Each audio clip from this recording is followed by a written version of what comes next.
ਵਾਹਿਗੁਰੂ ਵਾਹਿਗੁਰੂ ਵਾਹਿਗੁਰੂ ਵਾਹਿਗੁਰੂ ਵਾਹਿਗੁਰੂ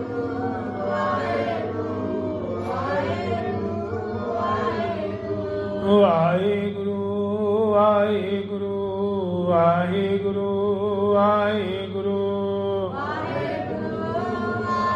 ਵਾਹਿਗੁਰੂ ਵਾਹਿਗੁਰੂ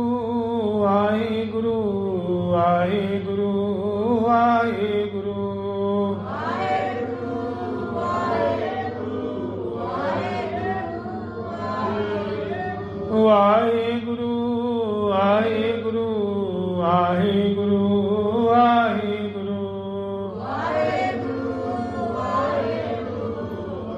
ਵਾਹਿਗੁਰੂ ਵਾਹਿਗੁਰੂ ਪ੍ਰਭ ਕਾ ਸਿਮਰਨ ਸਭ ਤੇ ਊਚਾ ਪ੍ਰਭ ਕਾ ਸਿਮਰਨ ਸਭ ਤੇ ਊਚਾ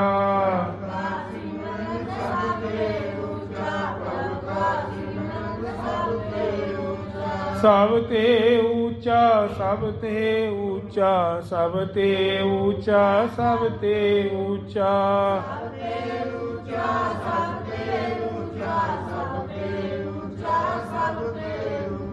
ਸਭ ਤੇ ਊਚਾ ਸਭ ਤੇ ਊਚਾ ਸਭ ਤੇ ਊਚਾ ਸਭ ਤੇ ਊਚਾ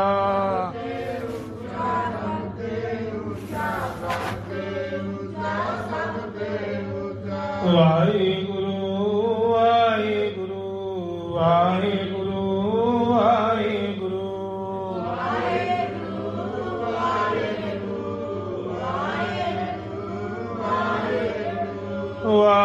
ਵਾਹਿਗੁਰੂ ਵਾਹਿਗੁਰੂ ਵਾਹਿਗੁਰੂ ਵਾਹਿਗੁਰੂ ਵਾਹਿਗੁਰੂ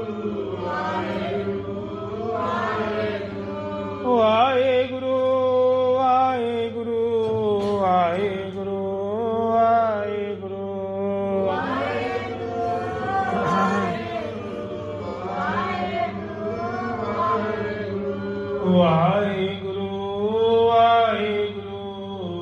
ਵਾਹਿਗੁਰੂ ਵਾਹਿਗੁਰੂ ਵਾਹਿਗੁਰੂ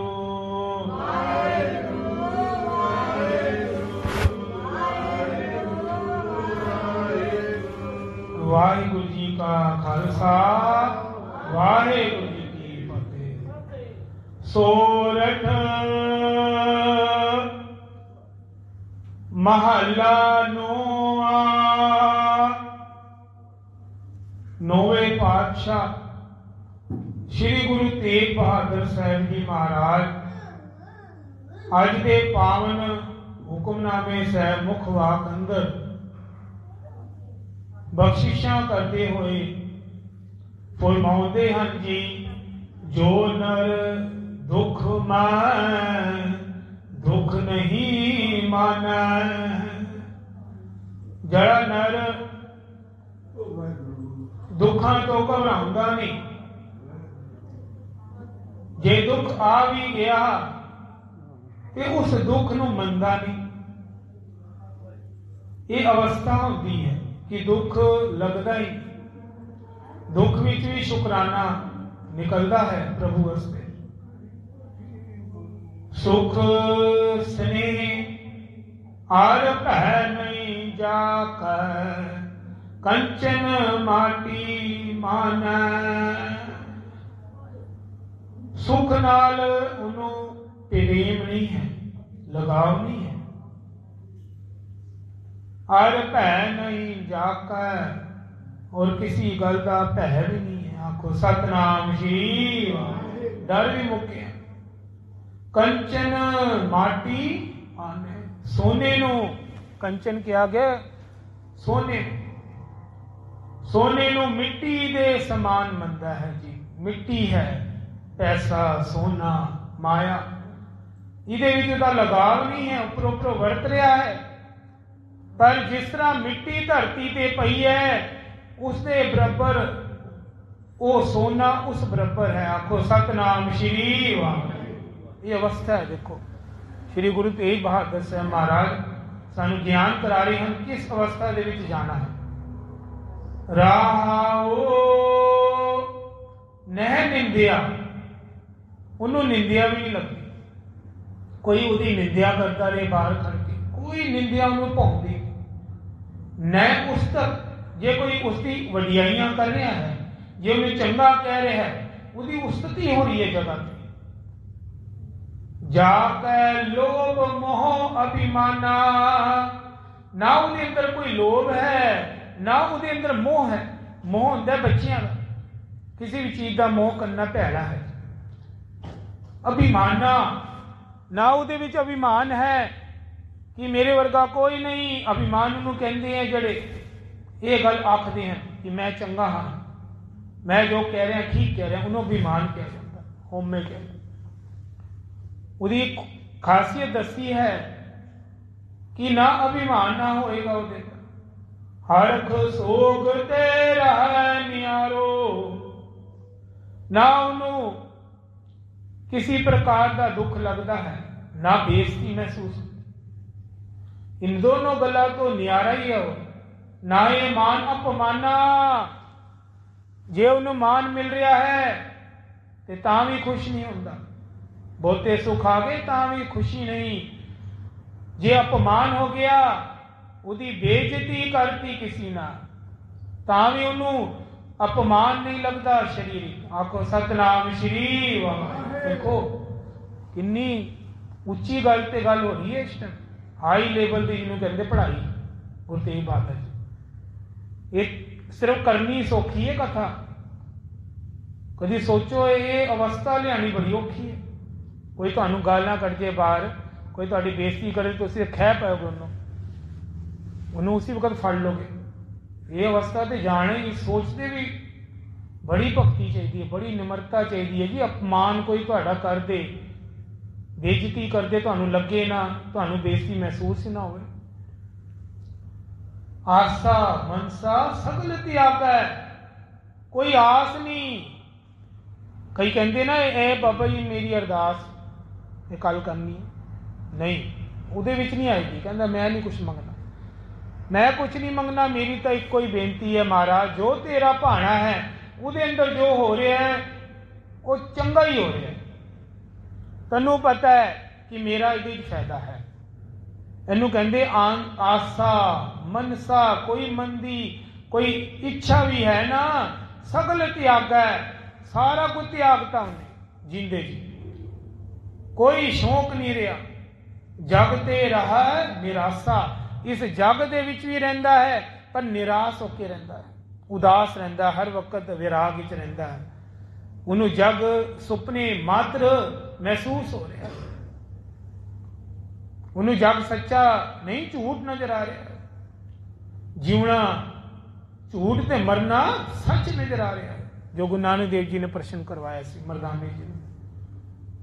इस अवस्था ते जाना है। काम क्रोध जह पर से नाई, ना उन्होंने काम तंग करेगी, ना क्रोध, ना उन्होंने गुस्सा आएगा छेती छेती।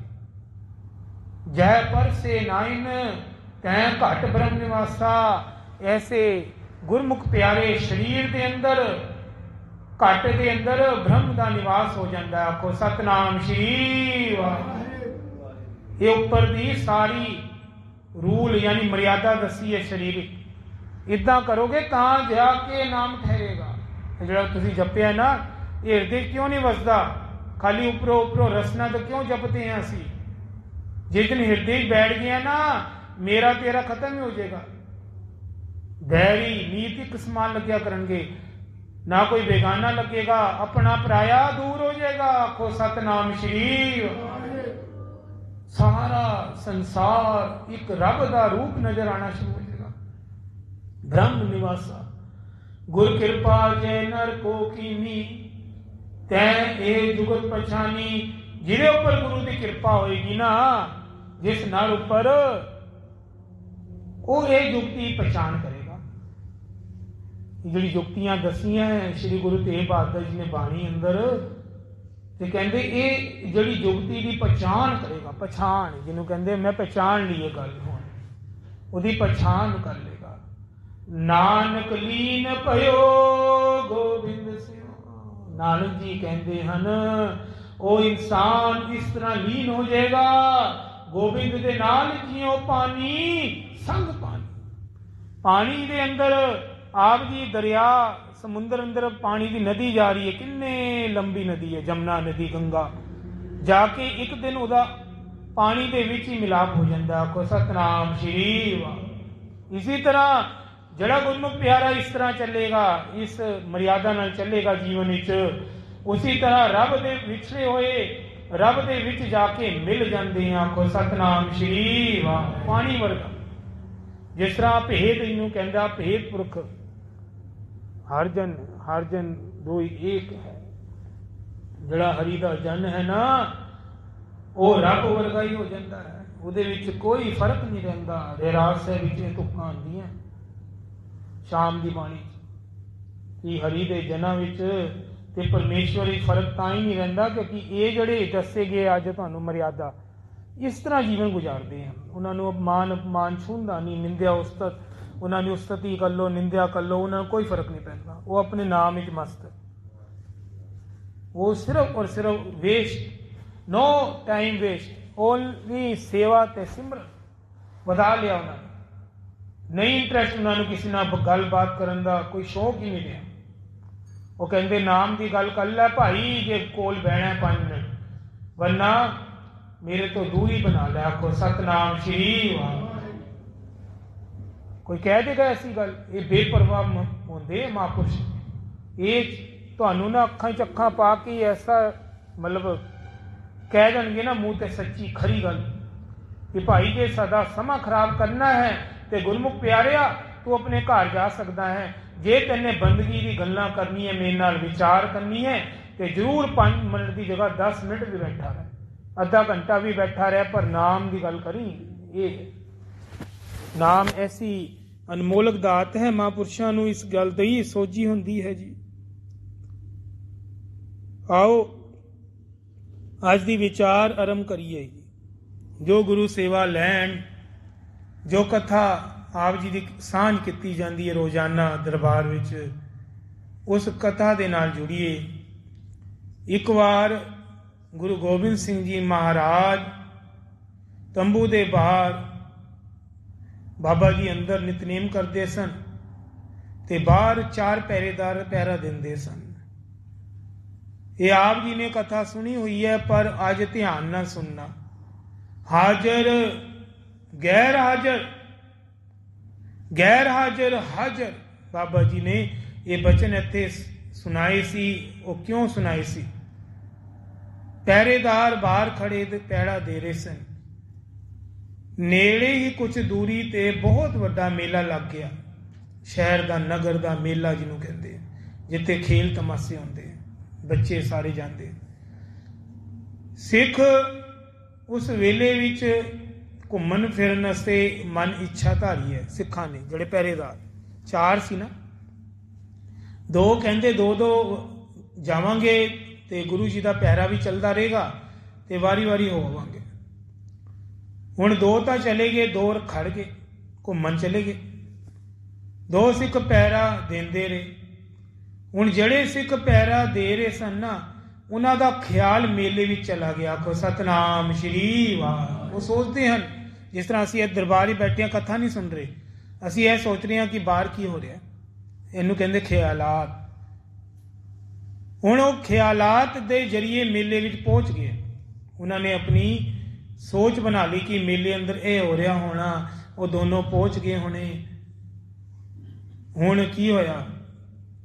ਬਾਰ-ਬਾਰ ਆਪਸ ਵਿੱਚ ਗੱਲਾਂ ਵੀ ਕਰਦੇ ਹਨ ਪਹਿਰਾ ਦਿੰਦੇ ਕਿ ਜਿਹੜੇ ਗਏ ਹਨ ਬੜੇ ਖੁਸ਼ ਹੋਣਗੇ ਮੇਲੇ ਵਾਲੇ ਸਿੰਘ। ਧਿਆਨ ਗੁਰੂ ਜਿਹੜੇ ਮੇਲੇ ਵਾਲੇ ਸਿੰਘ ਸੀ ਨਾ, 2 ਜਿਹੜੇ ਗਏ ਸੀ, ਉਹਨਾਂ ਦਾ ਧਿਆਨ ਗੁਰੂ ਵਿੱਚ ਆ ਗਿਆ। ਆਖੋ ਸਤਨਾਮ ਸ਼੍ਰੀ ਵਾਹਿਗੁਰੂ। ਉਹ ਸੋਚਦੇ ਹਨ ਕਿ ਅਸੀਂ ਬੜੀ ਵੱਡੀ ਗਲਤੀ ਕੀਤੀ, ਅਸੀਂ ਗੁਰੂ ਜੀ ਦੇ ਪਹਿਰਾ ਛੱਡਤਾ। ਇਹ ਤੇ ਸੇਵਾ ਹੁੰਦੀ ਹੈ, ਸੇਵਾ ਤੇ ਛੱਡਣੀ ਨਹੀਂ ਚਾਹੀਦੀ। ਇਹ ਮੇਲਾ ਕੀ ਹੈ ਸੰਸਾਰਿਕ? ਇਹ ਤਾਂ ਤੁੱਛ ਹੈ, ਇਹ ਤੇ ਮਨੋਰੰਜਨ ਹੈ, ਇਹ ਤਾਂ ਥੋੜੀ ਦੇਰ ਟਾਈਮ ਪਾਸ ਹੈ। ਕਹਿੰਦੇ ਅਸੀਂ ਸੇਵਾ ਨੂੰ ਨਿੱਕਾ ਕਰਤਾ। ਸੇਵਾ ਵੱਡੀ ਹੁੰਦੀ ਹੈ। ਅਸੀਂ ਦੁਨਿਆਵੀ ਪੱਖ ਨੂੰ ਉੱਪਰ ਰੱਖ ਲਿਆ। ਗੁਰੂ ਨੂੰ 1 ਨੰਬਰ ਰੱਖਣਾ ਚਾਹੀਦਾ ਹੈ। ਹਰ ਕੰਮ ਗੁਰੂ ਦਾ 1 ਨੰਬਰ ਤੇ ਕਰਿਆ ਕਰੋ। 2 ਨੰਬਰ ਦੁਨੀਆ ਨੂੰ ਰੱਖਿਆ ਕਰੋ। ਹੁਣ ਕੀ ਹੋਇਆ, ਉਹਨਾਂ ਦਾ ਧਿਆਨ ਬਾਰ-ਬਾਰ ਗੁਰੂ ਦੇ ਚਰਨਾਂ ਵਿੱਚ ਜਾ ਰਿਹਾ ਹੈ ਤੇ ਦੋਨੋਂ ਉੱਪਰ ਬਹੁਤ ਜ਼ਿਆਦਾ गुरु जी की भी नजर जा रही है, ध्यान आकर्षित हो रहा है क्योंकि अंतर्जामी गुरु है, सब जानते हैं। पर अगले दिन जदों दरबार विच गुरु गोबिंद सिंह जी बैठे सन, चारों सिंह पहरेदार अगे होए ते गुरु जी जान वाले दोनों सिखां नूं शाबाश दिती, आखो सतनाम श्री वाहिगुरू। वो हैरान हो गए, कहते रात नूं आपां गलती की है तो गुरु जी सानू शाबाशी क्यों दे रहे हैं सब के सामने। हैरान हो गए, क्या तुसी दोनों मैनू चित्त विच रखिया है, अपने चित्त दे अंदर मेरा ध्यान रखिया है, मैनू याद करते सी जिथे भी गए सी, तुहाडी हाजरी मेरे चरणों तक पहुंच रही सी, मैनू आभास हो रहा सी, दूर होई विच लग गई तुहाडी, कहंदे लग गई बस। परंतु जिहड़े ये 2 सिख सी इन्हां नूं मैं शाबाशी नहीं दे रहा, जे बाहर खड़े सी पहरेदार।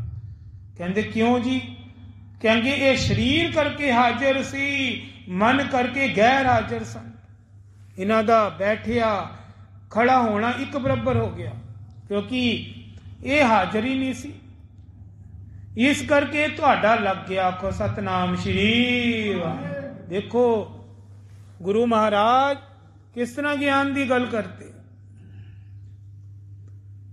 इसी तरह गुरु अमरदास जी महाराज को ना दर्शनां नूं एक राजा ते राणी आए, जिन्हों पाहुन साहब कहते हैं। ये गुरुद्वारे दर्शन असी किते सन, जदों सियां डेला संगरूर वाल जाने हैं ना, ते राह विच संगत उत्थे होके जाती है गुरुद्वारे। अमरदास जी, धन धन गुरु अमरदास जी। एक राजा ते राणी आए, राणी ने घूंघट कढ़ लिया जी, घूंघट। बाबा जी ने कहा, गुरु अमरदास जी ने घूंघट की, राणी नूं कहा, ओ चलिए तू घूंघट किते कढ़ लिया है, गुरु घरा कोल घूंघट थोड़ा ना करीदा, गुर पीरां तो घूंघट कादा। बस जी तां वो सच्ची मुच्ची झली हो गई। आखो सतनाम श्री वाहिगुरू। बचन हो गया ना गुरु जी का, सहज सुभाए बचन होने, वो झली होके जंगल विच भज गई। जिसनों मिलती ते उहदे कपड़े फाड़ दिंदी, फड़ फड़ के उन्होंने कुटती। हट विच उन्हें सोटी रखी हुई, डंडे नाल मारदी सी सब नूं ते कपड़े फाड़ दिंदी सी। जिथे भी वो रोला उच्चा उच्चा पांदी सी। जंगल विच देखो राणी होके उन्होंने होश ही नहीं रही, झली हो गई, उच्चा रोला पांदी रही जंगलों में। गुरु अमरदास जी का सिख जंगल विच लकड़ी, राजा तो उस वक्त लंघ गया, दूजी राणियां लैके लश्कर लैके जड़ा आया सी दर्शनां नूं, वो राणी तो हुण गई हथों। गुरु अमरदास जी का सिख सीख वो जंगल विच लकड़ी कट्टन गया ते पागल राणी अगों मिल गई झली, ते सिख नूं बहुत डरा दिता उन्हें। सिख नूं आके बहुत डराया, सिख नूं डंडे मारे उन्हें। सिख डरिया डरिया वापस आ गया, आके श्री गुरु अमरदास जी नूं बेनती की, बाबा जी एक पागल राणी या जो भी कह लो औरत जंगल के अंदर ना फिरती पई है, मनु तो कोई डैन लगती है, पता नहीं कौन है, बड़ी खतरनाक जी है, डंडे मार मार के सानू भजांदी है, असी लकड़ी कट्टन गए सी। गुरु अमरदास जी अंतरजामी सन, वो जानते सन ए ओही झली है जड़ी राजे दे नाल घूंघट कट के आई सी। आखो सतनाम श्री वाहिगुरू। ये तो उन्होंने वर मिलिया है, गुरु वर। हुण की होया, सिख नूं गुरु जी ने कहा कोई ना तू जा, राणी उधर ही जा, जंगल कट्टी, उदा भला कराना है हुण राणी का। बाबा जी ने एक जुत्ती फड़ाती, कहंदे चरना दी एक चप्पल या जुत्ती लै जा भाई। ਜਦੋਂ ਤੇਰੇ ਵੱਲ ਵੱਧੇ ਤੇ ਉਹਦੇ ਸਿਰ ਤੇ ਛੁਆ ਦੀ, ਆਖੋ ਸਤਨਾਮ ਸ਼੍ਰੀ। ਸਿਰ ਤੇ ਚੱਪਲ ਰੱਖਦੀ ਤੇ ਇੱਕਦਮ ਸ਼ਾਂਤ ਹੋ ਜਾਏਗੀ। ਉਹ ਗਏ ਆ ਅਗਲੇ ਦਿਨ, ਫਿਰ ਉਹ ਆਈ ਡੰਡੇ ਲੈ ਕੇ, ਤੇ ਸਿੱਖ ਨੇ ਤਿਆਰੀ ਕੀਤੀ ਸੀ ਝੋਲੇ ਚੋਂ ਗੁਰੂ ਅਮਰਦਾਸ ਜੀ ਦੇ ਚਰਨਾਂ ਦੀ ਜਿਹੜੀ ਜੁੱਤੀ ਸੀ, ਚੱਪਲ, ਉਹ ਉਹਦੇ ਸਿਰ ਤੇ ਛੁਆਤੀ। ਉਹ ਇੱਕਦਮ ਸ਼ਾਂਤ ਹੋ ਗਈ, ਇੱਕਦਮ ਉਹਦਾ ਪਾਗਲਪਨ ਖਤਮ ਹੋ ਗਿਆ, ਸੋਝੀ ਵਿੱਚ ਆ ਗਈ। ਤੇ ਪੁੱਛਣ ਲੱਗੀ ਮੇਰਾ ਰਾਜਾ ਕਿੱਧਰ ਹੈ? ਸੋਝੀ ਆਈ ਨਾ, ਇੱਕਦਮ ਕੱਪੜਿਆਂ ਵੱਲ ਦੇਖੇ, ਕਦੀ ਕਹਿੰਦੇ ਰਾਜਾ ਕਿੱਧਰ? ਮੈਂ ਕਿੱਥੇ ਘੁੰਮਦੀ ਹਾਂ ਜੰਗਲ, ਮੇਰਾ ਰਾਜਾ ਕਿੱਧਰ ਹੈ? ਉਹ ਸਿੱਖ ਕਹਿੰਦਾ ਭਾਈ ਰਾਜਾ ਤੇ ਤੇਰਾ ਤੈਨੂੰ ਕਦ ਤੱਕ ਛੱਡ ਗਿਆ, ਆ ਤੈਨੂੰ ਹੁਣ ਗੁਰੂ ਅਮਰਦਾਸ ਜੀ ਦੇ ਚਰਨਾਂ ਵਿੱਚ ਲੈ ਜਾਵਾਂ। ਆਖੋ ਸਤਨਾਮ ਸ਼੍ਰੀ। ਉਹ ਚਰਨ ਪੌਲ ਗੁਰਦੁਆਰਾ ਹੈ ਨਾ, ਉਹ ਚੱਪਲ ਅਜੇ ਵੀ ਪਈ ਹੈ। ਲੋਕ ਅਜੇ ਵੀ ਬੜੀ ਸ਼ਰਧਾ ਨਾਲ ਉਹਨਾਂ ਦੇ ਜਿਹੜੇ ਸੇਵਾਦਾਰ ਹੈ ਮਹਾਂਪੁਰਸ਼ ਅਜੇ ਵੀ ਇੱਕ ਇੱਕ ਦੇ ਸਿਰ ਤੇ ਲਾਉਂਦੇ, ਆਰਾਮ ਨਾਲ ਓਲੇ ਓਲੇ ਲਗਾਉਂਦੇ, ਸਹਿਜੇ ਸਹਿਜੇ ਨਾਲ। ਉਹ ਅਜੇ ਤੇ ਵੀ ਤੁਸੀਂ ਜੋੜੇ ਦੇ ਦਰਸ਼ਨ ਕਰ ਸਕਦੇ ਹੋ। ਸੁਮਤ ਆਉਂਦੀ ਹੈ ਚੱਪਲ ਸਿਰ ਤੇ ਲਗਵਾਉਣ ਨਾਲ।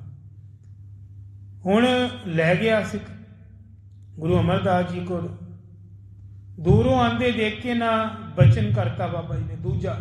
ਪਹਿਲੇ ਤੇ ਇਹ ਝੱਲੀ ਵਾਲਾ ਵਚਨ, ਹੁਣ ਬਾਬਾ ਜੀ ਕਹਿੰਦੇ ਕਿੰਨੀ ਸੁੰਦਰ ਜੋੜੀ ਆ ਰਹੀ, ਆਖੋ ਸਤਨਾਮ ਸ਼੍ਰੀ ਵਾਹ। ਬਸ ਹੁਣ ਕੀ ਸੀ, ਹੁਣ ਬਾਬਾ ਜੀ ਕੋਲ ਦੋਨੋਂ ਪੁੱਜੇ ਤੇ ਦੋਨਾਂ ਦਾ ਵਿਵਾਹ ਕਰਾ ਦਿੱਤਾ, ਲਾਵਾਂ ਫੇਰੇ, ਆਖੋ ਸਤਨਾਮ ਸ਼੍ਰੀ।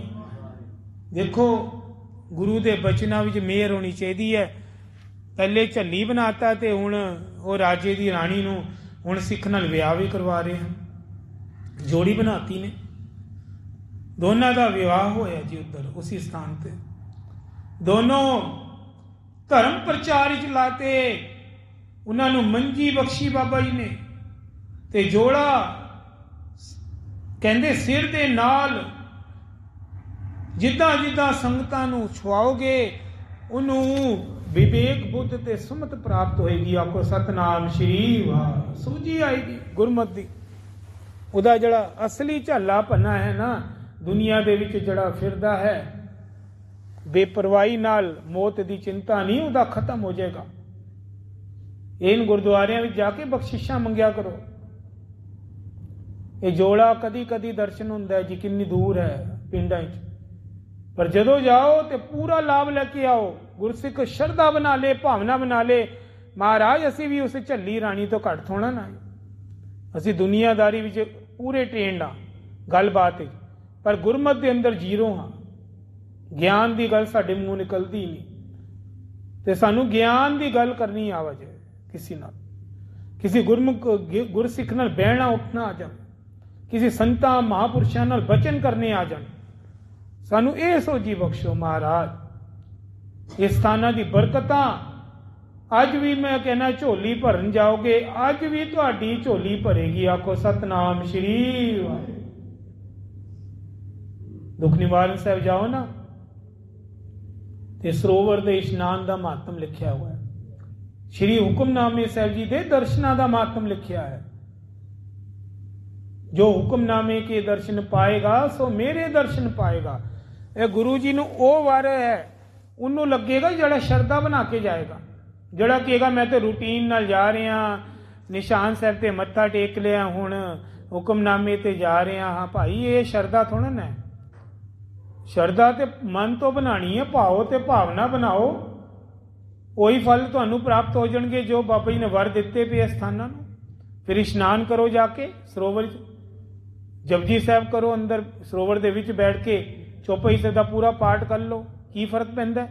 ਕਿੰਨੀ ਕੁ ਦੇਰ ਲੱਗ ਜਾਏਗੀ? 10 ਮਿੰਟ 5 ਮਿੰਟ ਲੱਗ ਜਾਣਗੇ ਵੱਧ, ਹੋਰ ਕੀ ਹੋ ਜਾਏਗਾ। ਬਾਬਾ ਜੀ ਦਾ ਵਰ ਤੇ ਲਵੋ। ਗੋਬਿੰਦਵਾਲ ਸਾਹਿਬ ਦੇਖ ਲਓ, 84 ਕੱਟੀ ਜਾਂਦੀ ਹੈ ਉੱਧਰ। ਬੌਲੀ ਸਾਹਿਬ ਨੂੰ ਵਰ ਹੈ, ਪਰ ਭਾਵਨਾ ਕੀ ਬਣਾਣੀ ਹੈ? ਇੱਕ ਇੱਕ ਪੌੜੀ ਤੇ ਇੱਕ ਇੱਕ ਜਪਜੀ ਸਾਹਿਬ ਕਰਕੇ ਫਿਰ ਇਸ਼ਨਾਨ ਕਰਨਾ ਹੈ। ਆਖੋ ਸਤਨਾਮ ਸ਼੍ਰੀ ਵਾਹ। ਤਾਂ 84 ਕੱਟੀ। ਉਹਦੇ ਵਿੱਚ ਹੁਣ ਲਾ ਲਓ ਕਿੰਨਾ ਸਮਾਂ ਲੱਗ ਜਾਂਦਾ ਹੋਣਾ, 10 ਘੰਟੇ 12 ਘੰਟੇ ਤੇ ਲੱਗਦੇ ਹੋਣੇ। 84 ਪੌੜੀਆਂ ਦੇ ਵਿੱਚ ਇੱਕ ਇੱਕ ਜਪਜੀ ਸਾਹਿਬ ਦਾ ਪਾਠ। ਔਰ ਦੇਖੋ ਮੈਂ ਦੀ ਗੱਲ, ਇਸ ਵੇਲੇ ਕੰਠ ਵੀ ਹੋਣਾ ਜ਼ਰੂਰੀ ਹੈ। ਦੇਖੋ ਬਾਣੀ ਕੰਠ ਨਾਮ ਗੰਠ ਇਹ ਰੱਖਣਾ ਚਾਹੀਦਾ ਹੈ। ਹੁਣ ਜਿਹਨੂੰ ਜਪਜੀ ਸਾਹਿਬ ਯਾਦ ਹੀ ਨਹੀਂ, ਉਹ ਇਹ ਕਿਸ ਤਰ੍ਹਾਂ ਫੁਰਨਾ ਬਣਾ ਸਕਦਾ ਹੈ? ਨਾਲ ਨਹਾਣਾ, ਇਸ਼ਨਾਨ ਤੇ ਨਾਲੇ ਜਪਜੀ ਸਾਹਿਬ। ਦੇਖੋ ਇਸੀ ਕਰਕੇ ਬਾਣੀ ਨੂੰ ਪੜ੍ਹਨਾ ਤੇ ਨਾਲ ਸੁਣਨਾ ਤੇ ਨਾਲ ਯਾਦ ਕਰਨਾ, ਕੰਠ ਕਰਨਾ ਵੀ ਜ਼ਰੂਰੀ ਨੇ। ਇਹ ਰਸਤੇ ਵਿੱਚ ਕੰਮ ਆਉਂਦੀ ਹੈ ਬਾਣੀ। ਰਹਿਰਾਸ ਸਾਹਿਬ ਦਾ ਸਮਾਂ ਹੋ ਗਿਆ, ਤੁਸੀਂ ਗੱਡੀ ਵਿੱਚ ਜਾ ਰਹੇ ਹੋ, ਗੁਟਕਾ ਸਾਹਿਬ ਪੋਥੀ ਕੋਲ ਨਹੀਂ ਤੇ ਮੂੰਹ ਜ਼ਬਾਨੀ ਸ਼ੁਰੂ ਹੋ ਜਾਓ ਕਾਰ ਦੀ ਸੀਟ ਤੇ ਰਹਿਰਾਸ ਸਾਹਿਬ। ਤੇ ਇਸ ਤਰ੍ਹਾਂ ਗੁਰੂ ਜੀ ਬਹੁਤ ਪ੍ਰਸੰਨ ਹੁੰਦੇ ਆ, ਬਹੁਤ ਪ੍ਰਸੰਨ ਹੁੰਦੇ ਆ। ਆਓ ਹੁਣ ਸਮਾਂ ਇਜਾਜ਼ਤ ਨਹੀਂ ਦੇ ਰਿਹਾ ਭਾਈ, ਸਾਰੇ ਹੁਣ ਨਾਮ ਜਪ ਕੇ ਸਮਾਪਤੀ ਵੱਲ ਵਧੀਏ ਜੀ। ਵਾਹਿਗੁਰੂ ਵਾਹਿਗੁਰੂ ਵਾਹਿਗੁਰੂ ਵਾਹਿਗੁਰੂ।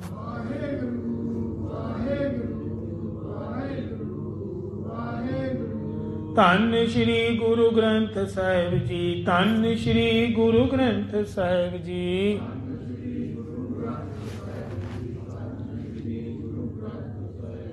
ਧੰਨ ਗੁਰੂ ਕਲਗੀਆਂ ਵਾਲੇ ਜੀ, ਧੰਨ ਗੁਰੂ ਬਾਜਾਂ ਵਾਲੇ ਜੀ।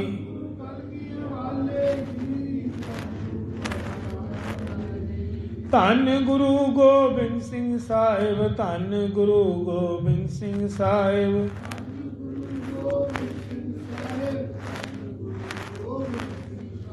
ਧੰਨ ਗੁਰੂ ਨਾਨਕ ਦੇਵ ਜੀ, ਧੰਨ ਗੁਰੂ ਨਾਨਕ ਦੇਵ ਜੀ।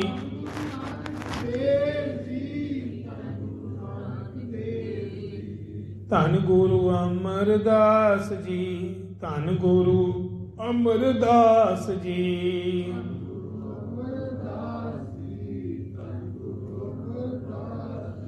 ਵਾਹਿਗੁਰੂ ਵਾਹਿਗੁਰੂ ਵਾਹਿਗੁਰੂ ਵਾਹਿਗੁਰੂ।